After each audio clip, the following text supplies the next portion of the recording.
and I'm joined now with Jeremiah Hart of the Force Training Institute. Jeremiah, how important is it to have coordinated efforts between law enforcement and rescue? The coordinated effort is so important. What we're finding right now is the average active shooter event is 3 to 5 minutes, but the average law enforcement response time is 7 to 10. So it takes law enforcement and medical resources a lot longer to get to the location to offer medical attention. And we're finding more often than not an active shooter incident is actually a medical emergency.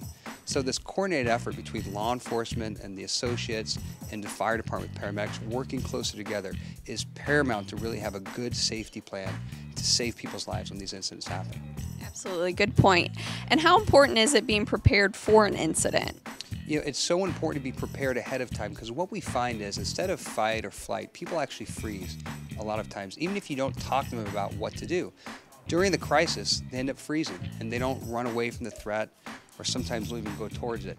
And the reason why is because people's performance under stress degrades. We don't rise to our expectations, but we fall to our training. And so if we can have some type of program where we just talk to them about what to do, we can really have an impact on their own safety during a critical incident. Great. And what do you think is key for a store associate to remember? The key thing to remember is that this is a leadership issue. It's about people. It's giving them the gift of safety that they take with them wherever they go.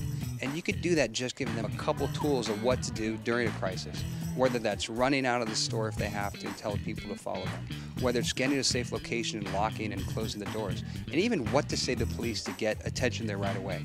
But if you keep in mind that it's a safety issue and it's about leadership for your people, it can really have a big impact on their safety. Great, and that's excellent tips and advice. Thanks so much for talking with us. Thanks.